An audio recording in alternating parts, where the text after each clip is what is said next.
ગુજરાતનો આવાજ।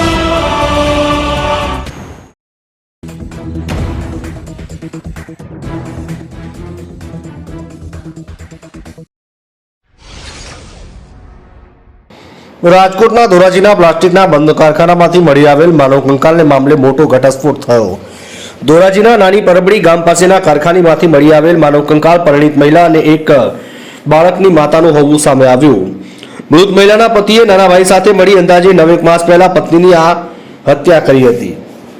હત્યા બાદ મહિલાના મૃતદેહને કારખાનાની કુંડીમાં નાખી દાટીને હત્યારા ઉત્તર પ્રદેશ ચાલ્યા ગયા। 5 દિવસ પહેલા મળી આવેલ માનવ કંકાલમાં ધોરાજી તાલુકા પોલીસે મૃત મહિલાના પતિ અને દિયર સામે હત્યા સહિતની કલમો હેઠળ પોલીસ ફરિયાદ નોંધી છે। મહિલા હત્યા કરી 9 માસ પૂર્વે મૃતદેહને દાટી દીધા બાદ હાલ માનવ કંકાલ મળતા ભારે ચકચાર મચી જવા પામી છે।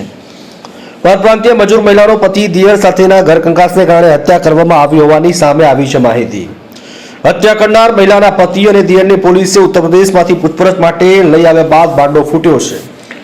ભાંડો ફૂટ્યા બાદ થોડા દિવસ પહેલા મળેલા માનવ કંકાલમાં મહિલા પતિ અને દિયર સામે હત્યા સહિતનો ગુનો નોંધાયો।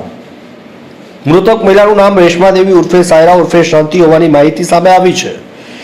હત્યા કરવાના મામલામાં મૃત મહિલાના પતિ વિપિન દિવાનસિંહ યાદવ તેમજ દિયર સૌરભ દિવાનસિંહ યાદવ હાલ પોલીસ સખંજામાં આવ્યા છે। પોલીસે હત્યાના બનાવમાં ઊંડાણપૂર્વક તપાસના ધમધમાટ શરૂ કરી દીધા અને ધોરાજીના સીપીઆઈ હેરમાને આ મામલાની તપાસ સોંપી છે। ધોરાજીથી અલ્પેશ ત્રિવેદીનો રિપોર્ટ।